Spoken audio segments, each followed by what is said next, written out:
La novela es uno de los géneros menos cultivados en Roma. Sin embargo, los ejemplos que tenemos son realmente muy buenos.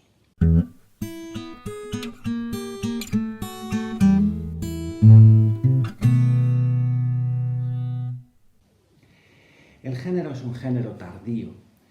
La novela entendemos la novela como una narración larga, una narración extensa con unos personajes a los que les acontecen una serie de avatares en un periodo de su vida y tiene un comienzo y acaba en una conclusión final, ¿no?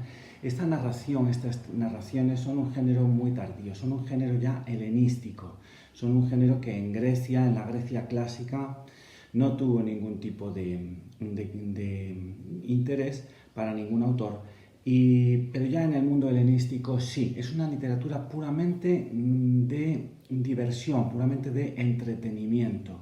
Y quizá por ello nunca ha sido un género bien considerado, tenido como uno de los grandes géneros en el mundo antiguo. En Grecia las novelas eran novelas de amor, básicamente de amor, unos amores que encontraban siempre una gran cantidad de dificultades, una gran cantidad de enemigos para que ese amor tuviera un resultado bueno para los amantes, ¿no?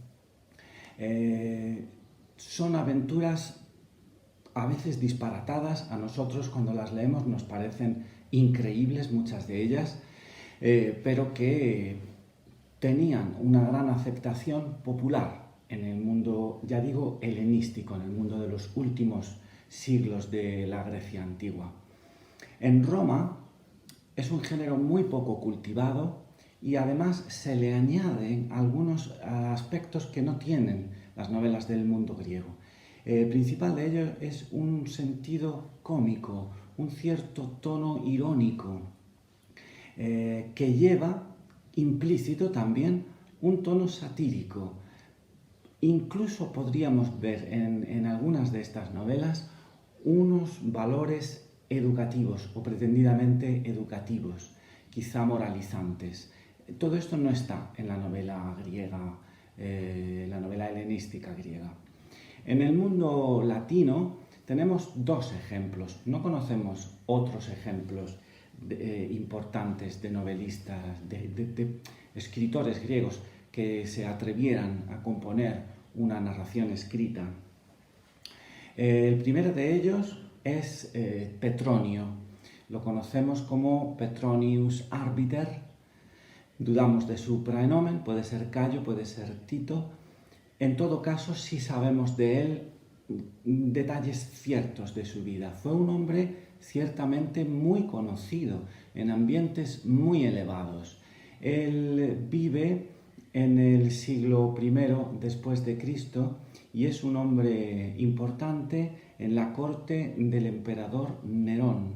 Nerón le tiene un enorme aprecio, una enorme estima a este Petronio porque confiaba mucho en él como, hoy lo llamaríamos una especie de asesor, no de imagen, pero sí un asesor de protocolo o algo así.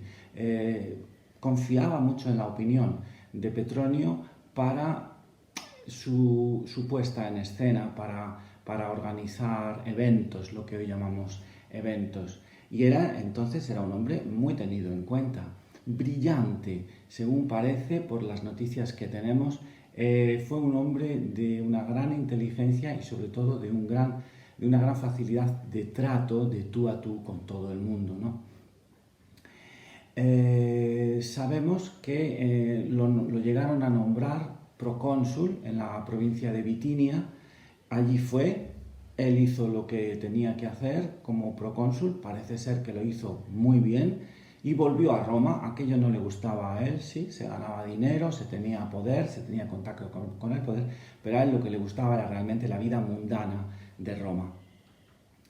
Y también sabemos que se le asoció con una conjura en contra del emperador Nerón y el propio emperador Nerón se encargó de ordenarle su suicidio, es decir, de ejecutarlo a la manera en que Nerón hacía estas cosas, como hizo con otros de esa misma época, ¿no? Otros escritores famosos. Incluso a la hora de cometer ese acto de suicidio, de preparar su muerte, Petronio tuvo esa elegancia alabada por sus contemporáneos, de no hacer un momento muy trascendental, muy de grandes palabras, sino que dijo, no, voy a organizar una gran fiesta y será después de hacer una fiesta por todo lo alto como yo me despida de este mundo, tal y como he vivido siempre, un hombre pegado a la elegancia mundana.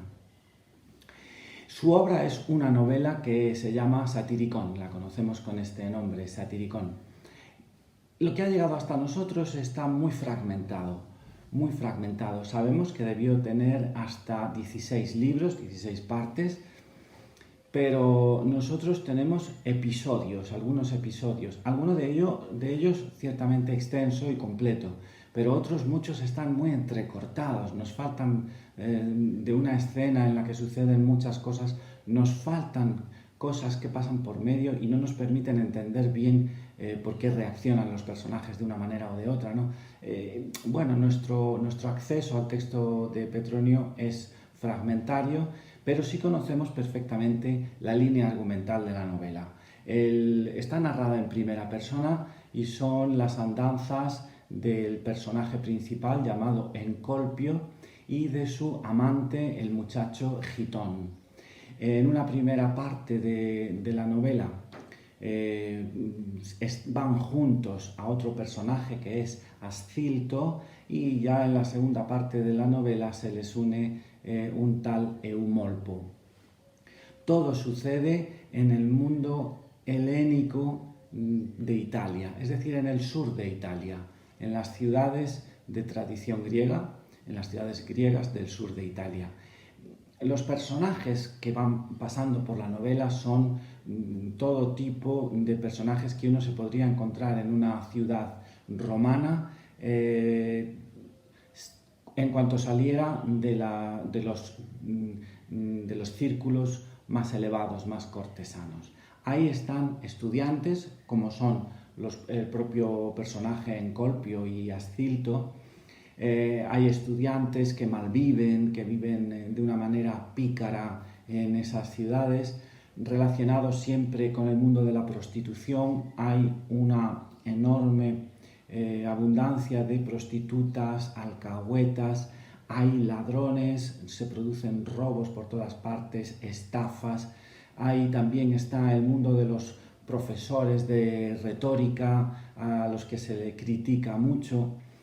Hay algunos episodios, ya digo, que conocemos muy bien. El principal pues es la cena que un ricachón, un nuevo rico llamado Trimalción, ofrece y a la que invita a nuestros personajes, y allí va haciendo a lo largo de muchas páginas una exhibición de fanfarronería y una exhibición de su riqueza, como si fuera el único rico del mundo, ¿no? Por supuesto es tratado de una forma irónica y burlándose de esas conductas. El Satiricón, la novela, es una mezcla de géneros. Esto también es una singularidad de Petronio. Él introduce poesía, introduce además así, sin avisar. Hay un personaje que está haciendo un diálogo y plum, lo termina con una serie de versos. O hay trozos completos de poemas originales del propio Petronio, como por ejemplo la narración de la toma de Troya. Hay algunos relatos incorporados a la novela que es lo que llamaban los antiguos las fábulas milesias o fábulas de Mileto, la tradición de las ciudades de Asia como Mileto, que parece ser que había abundancia de estas narraciones escritas, y una de ellas, por ejemplo, la matrona de Éfeso, la que conocemos con el nombre de la matrona de Éfeso. Y por supuesto también hay el concepto de novela tal como lo hacían los griegos en sus novelas de amor, ¿no? La originalidad de Petronio es y la introducción de la sátira, la introducción de la burla y de la crítica social.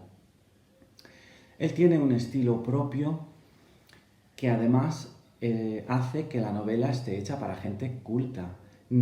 Hay incluso crítica literaria, hay incluso crítica de obras literarias de su tiempo o algo anteriores. Petronio no sabemos si en su momento fue muy tenido en cuenta, ya digo que es una novela hecha para gente culta y el género no era muy popular entre precisamente las clases cultivadas.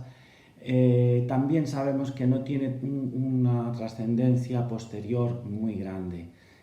Petronio no es un autor de los que más resuenan en la tradición literaria, en la tradición latinista.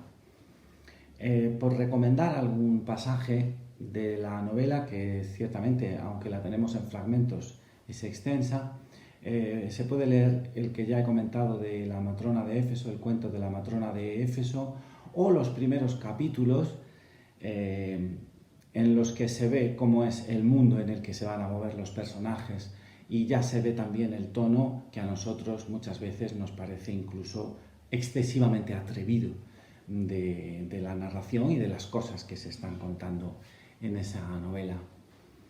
En el siglo II después de Cristo, tenemos la figura de otro escritor llamado Apuleyo, que es quien compone el otro gran ejemplo de novelística latina, de novelística en latín. Apuleyo es completamente distinto de Petronio.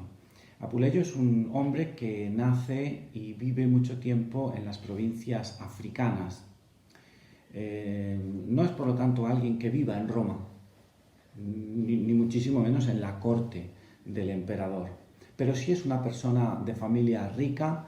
Él, siendo muy joven, queda huérfano y hereda una gran fortuna de sus padres, y tiene una sólida formación cultural que adquiere primero en Cartago, en África mismo, y luego en un viaje que hace al mundo griego. Él habla en griego perfectamente y conoce perfectamente la tradición y la literatura griegas. De hecho, él siempre se definía como filósofo, porque él estudia filosofía en Atenas. Él se considera un filósofo platónico, un filósofo conocedor y seguidor de la doctrina de Platón. No solo escribe la novela de la que vamos a hablar, él tiene una obra extensa, conocida y muy bien considerada por los que estaban cerca de él. Tiene discursos, como por ejemplo una defensa, una apología. En este discurso él se defiende a sí mismo de una acusación de prácticas de magia, de prácticas de brujería.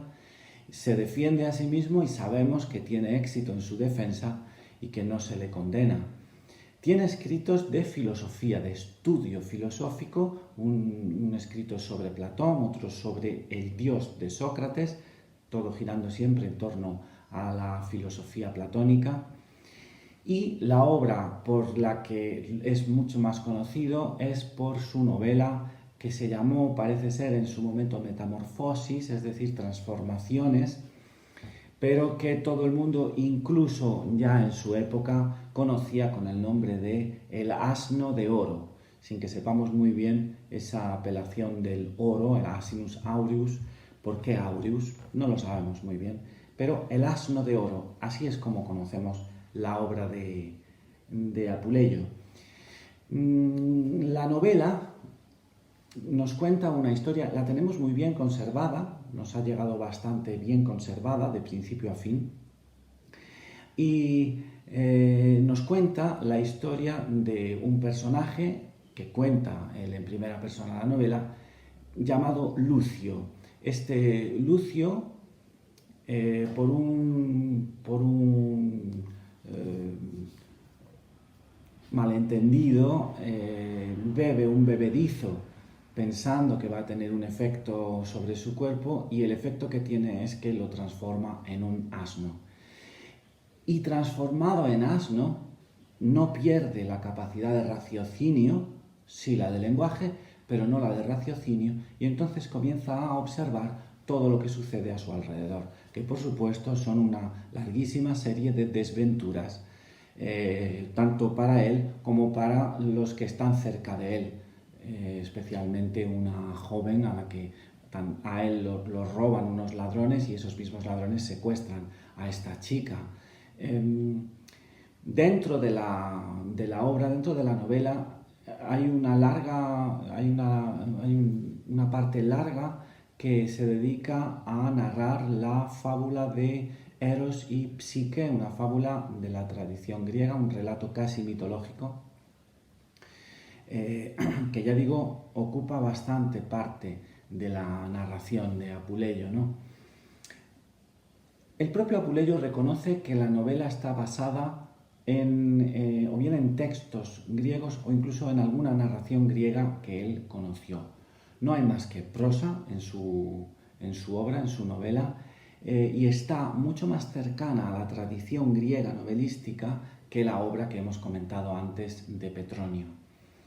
La intención aquí no es exactamente de crítica o de sátira, hay más bien un propósito de enseñanza mística. Recordemos que él como filósofo se acerca mucho a Platón, y en concreto a las teorías más animistas de Platón, más místicas de Platón.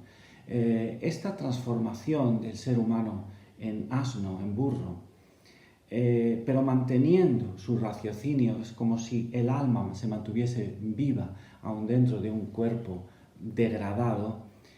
Al final de la novela, Lucio consigue recuperar su forma humana, pero gracias a la intervención de la diosa Isis. Entonces, este halago, este reconocimiento del mundo isíaco, el mundo isíaco es un mundo muy místico y muy, muy popular entre las clases altas del mundo latino, pues hace que la novela tenga al final un regusto místico o misticista.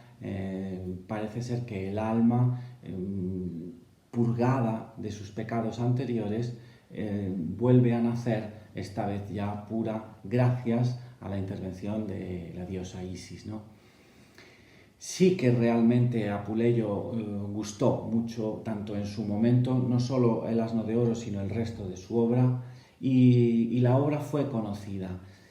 En general, Apuleyo es un autor al que siempre se le ha conocido con bastante estimación. Para comenzar a leer la obra de Apuleyo, si uno no tiene el tiempo de leerla completa, pues basta con leer la primera parte hasta el secuestro por parte de los ladrones, y ahí ya uno tiene una idea bastante clara de cómo es la obra, y sin duda tendrá ganas para, si no se puede ahora más adelante, terminar la lectura de la obra completa.